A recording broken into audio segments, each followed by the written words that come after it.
Bom dia a todas, todos, todes. Estão bem? Espero que sim. Bom é quando a vida vai bem, né? Assim, que bom seria se a gente tivesse menos dificuldades. Ou que quando houvesse dificuldades, problemas, na vida a gente tivesse recursos para poder, se não superar, pelo menos aguentar com mais qualidades de vida. Porque tem a física, tem a financeira, tem a de cuidados, né? De estruturas sociais, amizades, de instrumentos sociais como hospitais, por exemplo, ou casas de cuidados, como casas psiquiátricas, por exemplo. Sabe que na Alemanha existe na lei do trabalho a possibilidade do trabalhador, da trabalhadora pegar uma semana, 2 semanas de descanso pago pelo governo, pela empresa, em um spa. Receber até massagens, banhos relaxantes. E depois, algumas pessoas veem, mas que gasto é esse? Que desperdício de dinheiro público. Mas esse trabalhador, essa trabalhadora volta renovado. E isso aumenta a produtividade. Pensando de maneira capitalista, né? Mas então, vamos às senhas diárias para o dia de hoje, dia 29 de junho de 2023. Uma quinta-feira. 29 de junho é comemorado como o dia de São Pedro. São Pedro é também, no Rio Grande do Sul, o santo padroeiro do estado. Rio Grande do Sul, seu primeiro nome foi Continente de São Pedro. É interessante, né? São Pedro que controla as chuvas. Rio Grande do Sul é um estado que chove com razoabilidade, assim. Não é o que mais chove. E talvez a característica da chuva do Rio Grande do Sul seja que ela é muitas vezes intensa e longa e fria. Uma chuva longa e fria dá uma sensação de ser longa mesmo. Muito bem, é uma quinta-feira hoje. Vamos lá ao título. Quando eu estava pensando no título que eu ia dar, eu percebi que a melhor maneira, a melhor vacina, a melhor maneira de evitar que a religião cristã se torne uma empresa de lucros e de enganação é a partir da leitura bíblica séria. Não aquela Bíblia que a pessoa seleciona só alguns versículos e os que ela gosta. Mas a leitura bíblica que analisa o processo de Deus na história é testemunhada nos textos bíblicos. Não só em alguns escolhidos, mas que lê a Bíblia toda a séria, fazendo as relações, as comparações entre os textos e inclusive percebendo as suas contradições. Os seus grupos diferentes escrevendo sobre o seu testemunho, o que eles conseguem ver de Deus na história a partir do seu ponto de vista ideológico, e você vai ver que tem isso dentro da Bíblia. Conflitos enormes dentro da Bíblia. Talvez o mais visível, os dois mais visíveis são entre o Deus que se revela em Jesus e a religião oficial, os fariseus, escribas, sacerdotes e das elites de Jerusalém. Ali um conflito mortal. Outro conflito mortal é entre os profetas do reino, que puxam o saco dos ricos, das elites e do rei, e os profetas do povo, os que ficam ao lado do povo pobre e explorado. Mas a Bíblia está cheia de conflitos também, mas tem uma história, um fio vermelho. E desse fio vermelho eu tiro esse título, eu resgato esse fio vermelho, tento resgatar. O título é Deus Javé, proposta de graça com G maiúsculo. Não é essa graça mágica de pastores e padres mágicos, que são mentira, não se realizam.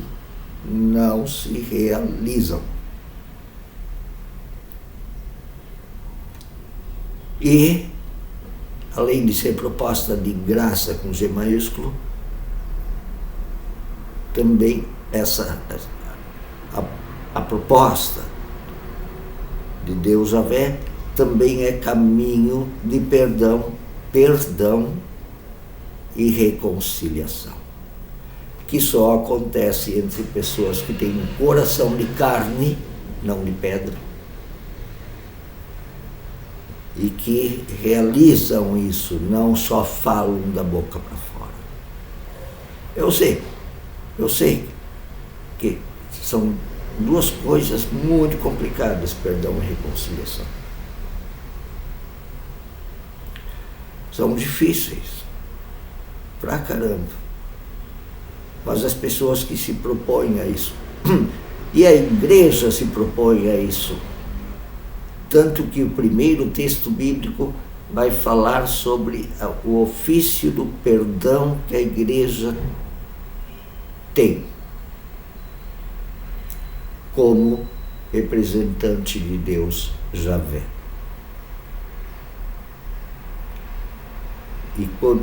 E diz lá que então a igreja, através de Pedro, figura muito importante e que simboliza toda a igreja. Por isso a figura do Papa, como luterano, eu respeito muitíssimo o Papa.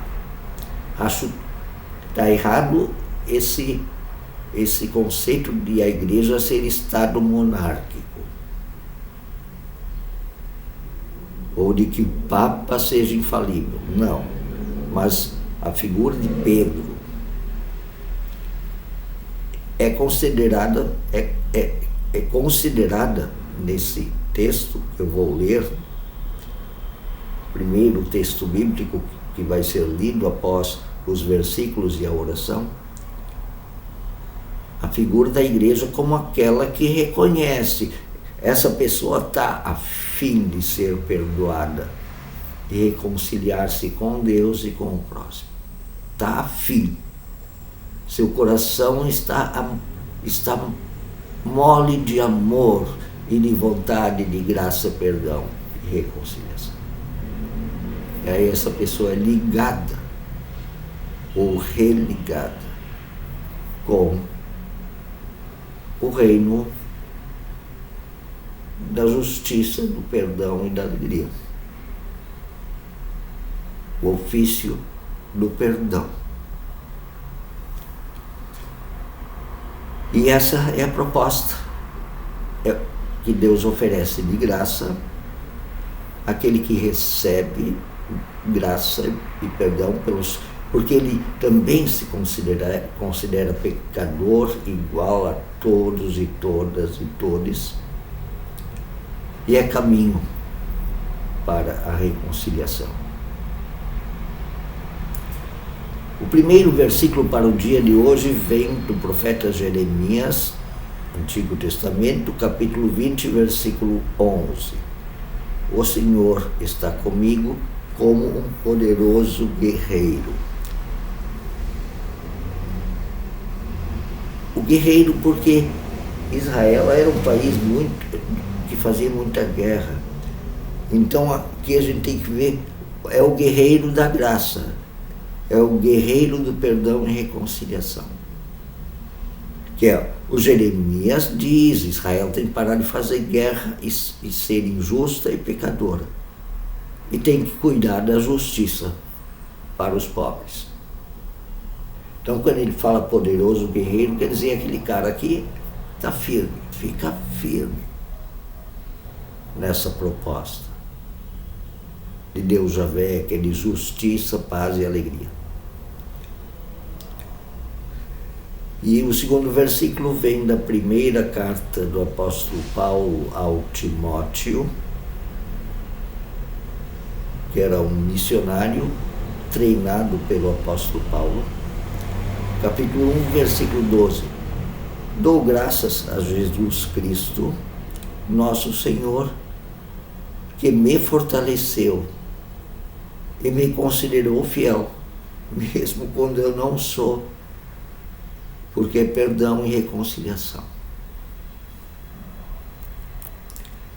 E a oração escrita por Paul Gerhardt: cantarei ao Pai amado, louvarei meu Redentor.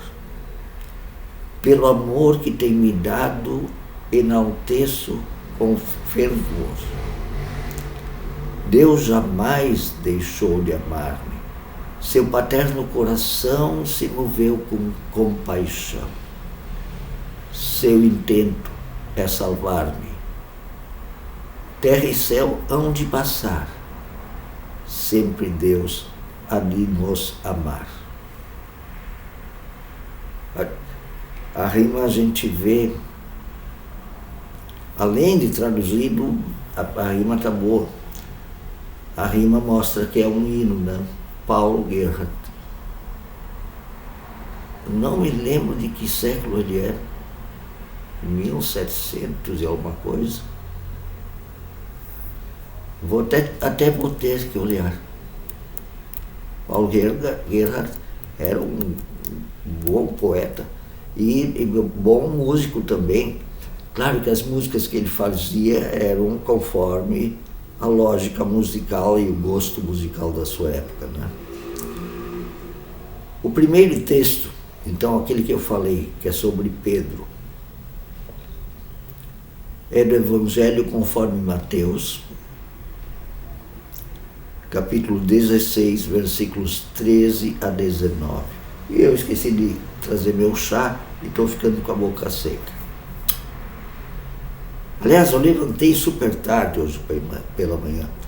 Depois das 6, meio atrapalhado. Pode ver, eu estou meio despenteado ainda. Mas então tá, vamos ao texto sobre Pedro, Mateus capítulo 16, versículos 13 a 19. Chegando Jesus à região de Cesareia de Filipe, perguntou aos seus discípulos: quem as pessoas dizem que é o Filho do Homem? Ele se chamava também de Filho do Homem, né? Jesus. E os discípulos responderam, as pessoas que estavam em volta dele, os discípulos, as discípulas. Alguns dizem que você é João Batista. Outros dizem que é Elias. E ainda outros que você é Jeremias ou um dos profetas. Que Jesus era da linha dos profetas, né? Dos profetas do povo. E vocês? Perguntou Jesus. Quem vocês dizem que eu sou? Então Simão Pedro respondeu: tu és o Cristo, o Filho do Deus vivo, o enviado de Deus Javé.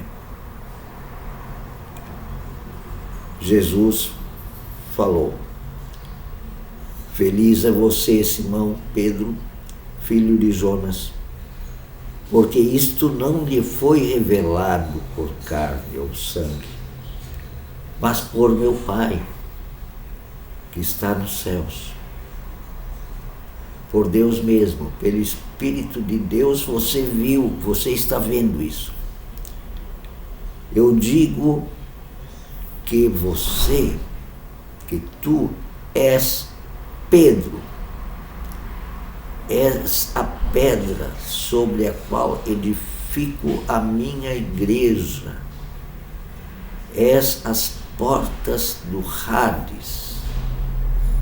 E estas portas do Hades, do inferno, digamos assim, da vida, da morte eterna, da morte, aquela que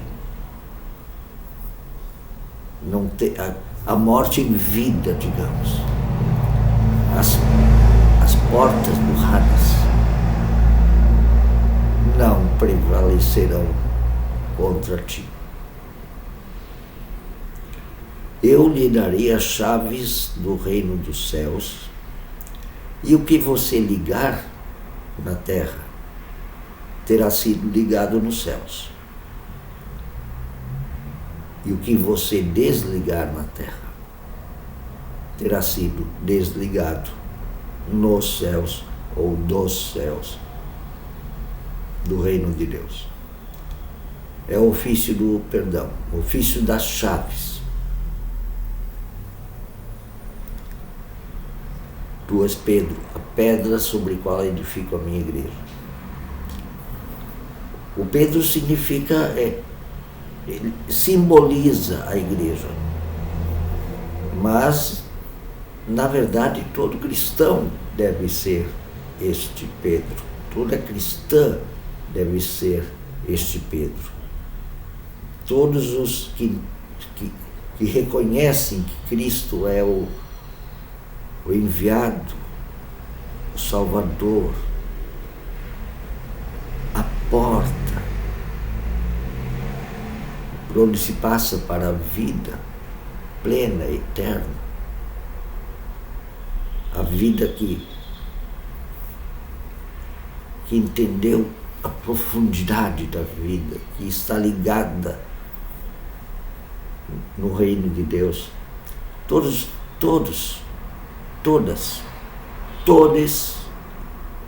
que recebem esta revelação do Espírito são chamados são também detentores desse ofício das chaves do perdão.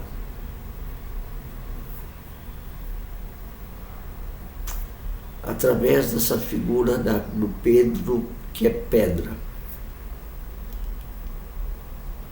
Claro que às vezes um leigo não consegue fazer isso com muita tranquilidade. Por isso os papas sempre são escolhidos com muito cuidado. E às vezes se erra nos papas, viu? às vezes os papas são mais um grupo que usa a igreja por poder. A escolha de um papa sempre é política, porque a interpretação da Bíblia sempre é política, qualquer interpretação da Bíblia. As que se acham mais crentonas, assim, as fundamentalistas, são as mais políticas. Inclusive no sentido negativo da política. A política da opressão escravagista. Fundamentalista, ele cai fácil em ser instrumento de opressão e exploração.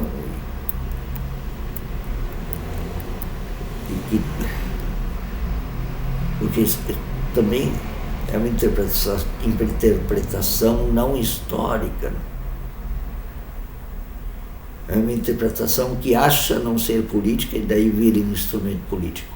Então o Papa precisa ser um cara sábio, que conheça muito da teologia bíblica. E nós também temos que nos aprofundar para não ficar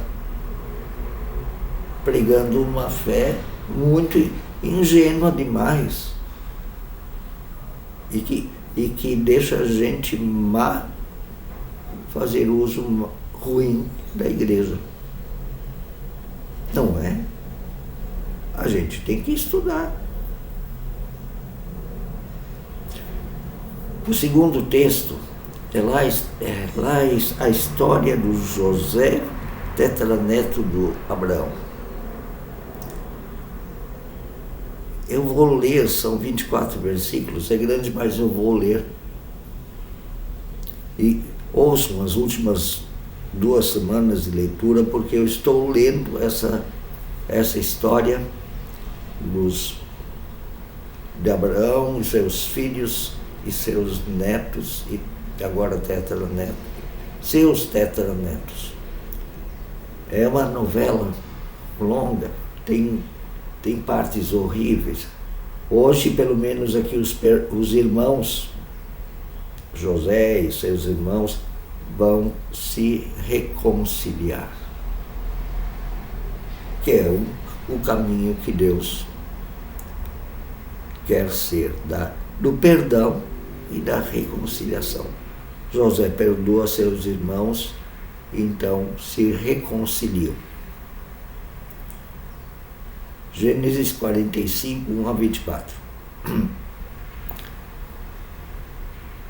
A essa altura, José não podia mais conter-se diante de todos os que ali estavam e gritou: faço sair a todos, desconhecidos, tá? Só fiquem meus irmãos. Assim, ninguém mais estava presente quando José se revelou a seus irmãos. E ele se pôs a chorar tão alto que os egípcios do lado de fora o ouviram. E essa notícia chegou até o palácio do faraó, que era o faraó, chefe do José. Então disse José a seus irmãos: eu sou José. Meu pai ainda está vivo? Mas os seus irmãos ficaram tão pasmados diante do que ouviram que não conseguiram responder-lhe. Cheguem mais perto, disse José a seus irmãos. Quando eles se aproximaram, disse-lhes: eu sou José, seu irmão, aquele que vocês venderam como escravo ao Egito. Mas não se assustem, nem se recriminem por terem me vendido para cá. Isso salvou vidas que Deus me enviou adiante de vocês. Quer dizer, eu me tornei um administrador e agora tenho 10 trigo guardado. Já houve 2 anos de fome na terra. E nos próximos anos, enquanto houver fome e não houver cultivo nem colheita, mas eu tenho o trigo guardado. Deus me enviou à frente de vocês para lhes preservar um remanescente de trigo nesta terra e salvar-lhes a vida com grande livramento. Assim, não foram vocês que me mandaram para cá, mas sim o próprio Deus, para preservar trigo.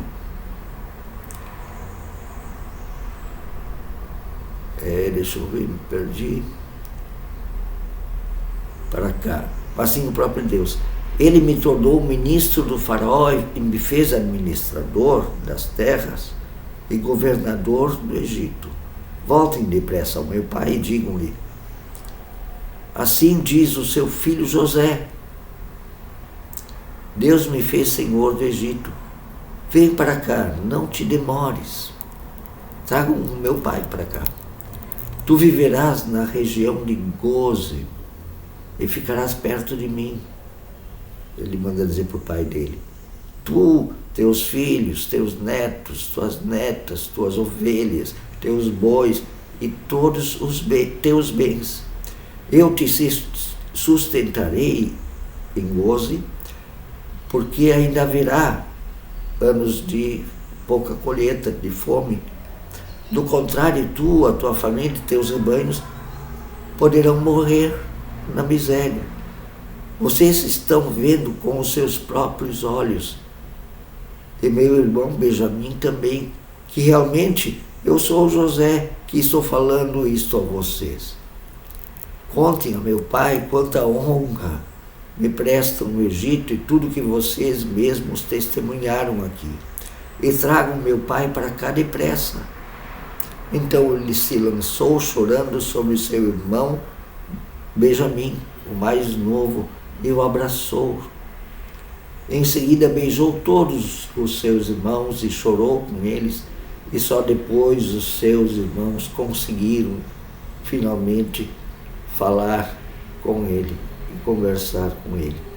Quando se ouviu no palácio do faraó que os irmãos de José haviam chegado, o faraó e todos os seus conselheiros se alegraram. Disse então o faraó para José: diga a seus irmãos que ponham as cargas nos seus animais, voltem para a terra de Canaã e retornem para cá, para o Egito, trazendo seu pai, suas famílias, e lhes darei conforto e proteção. Lhes darei o melhor do Egito, e vocês poderão desfrutar a fartura desta terra. Mande-os também levar carruagens extras do Egito para trazerem suas mulheres, seus filhos e seu pai. Não se preocupem com os seus bens, pois o melhor de todo o Egito será de vocês. Assim fizeram os filhos de Israel. José lhes providenciou carruagens, como o faraó tinha ordenado, e também mantimentos para a viagem. A cada um deu uma muda de roupa nova, e para Benjamim, o mais novo de seus irmãos, deu 300 peças de prata e 5 mudas de roupa nova. E para seu pai enviou 10 jumentos carregados com o melhor do que havia no Egito, e 10 jumentas carregadas de trigo, pão e outras provisões para a viagem. Depois despediu-se de seus irmãos e, ao partirem, disse-lhes: não briguem uns com os outros pelo caminho. É bonita essa reconciliação, né? E a reconciliação significa tudo. Também dividir os cuidados com o material daqueles que se reconciliam, para também tornar essa reconciliação física, material, histórica, reconciliar mesmo. Se eu tenho 2 pães e você não tem nenhum, então nós temos cada um pão. Já ouviram essa frase? Deus Javé é proposta de graça e caminho de perdão e reconciliação. Um grande abraço, um bom dia a todos.